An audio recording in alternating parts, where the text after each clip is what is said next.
adalah gembalaku, takkan kekurangan aku. Ia membaringkan aku di padang berumput hijau. Saudara-saudari yang terkasih di dalam Kristus, selamat pagi. Salam jumpa lagi dalam Sabda Siap Saji. Sabtu 11 November 2023, peringatan Santo Martinus dari Tours. Marilah kita berdoa dalam nama Bapa dan Putra dan Roh Kudus. Amin. Pemimpin mulia Bapa bijaksana, yang hari ini kita peringati kini berjaya penuh sukacita di surga Baka. Diberi beban memegang pimpinan selaku guru imam umat baru, dengan teladan memberi bimbingan di keuskupan. Semoga kita ditolong doanya dan menerima pengampunan dosa, dihantarkannya menuju ke surga menghadap Bapa. Dimuliakanlah Bapa Maha Murah bersama Putra Penebus dunia, Roh Kudus pula penghibur gereja selama-lamanya. Amin. Marilah kita berdoa. Allah Bapa, kemuliaan para kudus, Uskupmu Santo Martinus meluhurkan dikau baik dengan kehidupan maupun dengan kematiannya. Perbaharuilah kiranya dalam hati kami karya agung rahmat-Mu, sehingga maut ataupun hidup takkan mampu memisahkan kami dari cinta kasih-Mu. Demi Kristus Tuhan dan Juru Selamat kami. Amin. Tuhan bersamamu dan bersama rohmu. Inilah Injil Yesus Kristus menurut Lukas. Dimuliakanlah Tuhan. Lukas bab 16 ayat 9 sampai dengan 15. Yesus berkata kepada murid-muridnya, ikatlah persahabatan dengan mempergunakan mamon yang tidak jujur, supaya jika mamon itu tidak dapat menolong lagi, kalian diterima dalam kemah abadi. Barang siapa setia dalam perkara-perkara kecil, ia setia juga dalam perkara-perkara besar. Dan barang siapa tidak benar dalam perkara-perkara kecil, ia tidak benar juga dalam perkara-perkara besar. Jadi jika kalian tidak setia mengurus mamon yang tidak jujur, siapakah yang akan mempercayakan harta sejati kepadamu? Seorang hamba tidak mungkin mengabdi dua tuan. Karena jika demikian ia akan membenci yang seorang dan mengasihi yang lain, atau ia akan setia kepada yang seorang dan tidak mengindahkan yang lain. Kalian tidak dapat mengabdi kepada Allah dan kepada Mamon. Semuanya itu didengar oleh orang-orang Farisi, hamba-hamba uang itu, dan mereka mencemoohkan Yesus. Maka Yesus berkata kepada mereka, kalian membenarkan diri di hadapan orang, tetapi Allah mengetahui hatimu. Sebab apa yang dikagumi manusia dibenci oleh Allah. Demikianlah sabda Tuhan. Terpujilah Kristus. Selamat pagi Romo. Selamat pagi Filio. Pada hari ini kita memperingati Santo Martinus dari Tours. Saya ingin bertanya, siapa sih Santo Martinus itu? Dan apa yang bisa dipelajari dari Santo Martinus ini? Selamat pagi Filio dan para pirsawan. Setiap orang mempunyai ciri khas, ya, sama juga seperti tanaman. Di depan kita ada warna bunga mawar merah, ada bunga warna putih, dan juga ada daun hijau. Itu mempunyai karakter tersendiri. Demikian pula manusia mempunyai ciri dan caranya sendiri. Santo Martinus dari Tours terkenal dengan orang yang memberikan mantol pada musim dingin kepada seorang pengemis, dan ternyata yang jadi pengemis itu adalah Yesus. Maka dia kemudian minta dibaptis. Jadi lucu ya, dia masih menjadi katekumen.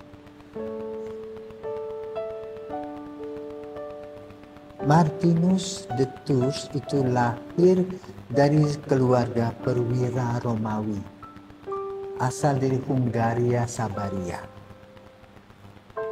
Lahir sekitar tahun 315. Pada tahun 325, dia menjadi katekumen.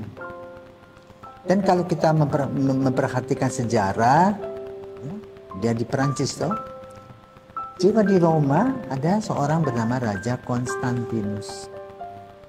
Jadi boleh dikatakan gereja ini baru mulai menyebar pelan-pelan, berkelap-kelip, bukan cahaya besar. Yang unik dari Martin itu adalah ketika dia berumur 10 tahun, dia belajar katekumen, dan ketika dia memasuki umur 15 tahun, di sanalah dia berjumpa dengan seorang pengemis ketika dia naik kuda menjadi seorang serdadu. Lalu dia dibaptis dan dia tidak mau melanjutkan keserdaduannya. Tidak sesuai dengan keinginan orang tuanya. Tentu umur 15 badannya tegap ya, seperti kalian tuh di SMA ya. Umur 15 sedang kenceng-kencengnya, makan banyak, olahraga keras, tidur lelap ya, seperti itu. Tetapi dia mempunyai satu hal yang positif bagi kita, di mana dia telah membantu seorang pengemis dan dia bermimpi bahwa pengemis itu adalah Yesus, lalu Yesus memberikan kepada dia berkatnya. Maka lalu dia menjadi seorang Katolik, dibaptis dan meninggalkan tugasnya sebagai serdadu dan menjadi imam. Bahkan kemudian ia menjadi seorang uskup. Jadi pengalaman pribadi Martin itu membawa dia kepada perjalanan panggilannya. Diharapkan para seminaris pun sama, mempunyai relasi yang pribadi yang dekat dengan Yesus sehingga bisa mematangkan panggilan. Karena dalam panggilan itu terjadi banyak tantangan-tantangan, kesulitan-kesulitan. Nah, kalau jadi seorang imam itu, kalau seorang imam itu wajahnya tampan, umat mengatakan, aduh hebat sekali, kita godain dia. Kuat nggak dia? Kan begitu? Kalau wajahnya buruk, umat mengatakan, aduh sayang, wajah tak menarik, kok mau-maunya jadi imam. Ya? Kalau dibilang pintar, ya, wah hebat. Tetapi bahwa orang-orang langsung mendekati dia supaya bisa jatuh. Kalau bodoh dikatakan percuma, jadi pasti bodoh. Nah, itulah tantangan. Tantangan-tantangan itu dilaksanakan oleh Martin dengan kesahajaan, selalu merefleksikan relasi dirinya dengan Yesus, sehingga dia menjadi seorang uskup yang handal ya, sampai akhir hidupnya. Karena itu bacaan pada hari ini berkaitan juga dengan masalah mamon. Ya, mamon adalah berbentuk kekuasaan, berbentuk keuangan, juga kekayaan dan harta. Tapi tidak ada satu orang pun yang memiliki harta itu kekal. Sering kita melihat ya, orang meninggal biar uangnya banyak, dia tidak dimasukkan peti uang itu. Kalau di peti itu penuh dengan uang, apa yang akan terjadi? Kuburnya malam-malam akan dibongkar orang. Dan juga tidak ada artinya uang itu. Tetapi seperti peribahasa, harimau meninggalkan belang, manusia meninggalkan nama. Maka Injil pada hari ini membahas tentang hal itu, ya. Karena itu di dalam Injil pada hari ini dibahas tentang bagaimana seseorang harus bijaksana. Ya. Kalau punya dua tuan, tidak bisa dengan dua kaki. Kaki kita ada dua sepasang. Kita harus memilih yang mana. Maka kita harus tegaskan. Kalau pegang uang itu mesti disiplin, jujur, transparan, akuntabel. Ya, itu rumusan-rumusannya jelas.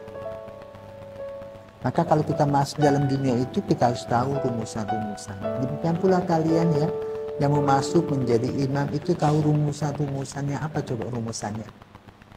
Jomblo sepanjang hidup. Tidak punya apa-apa sepanjang hidup.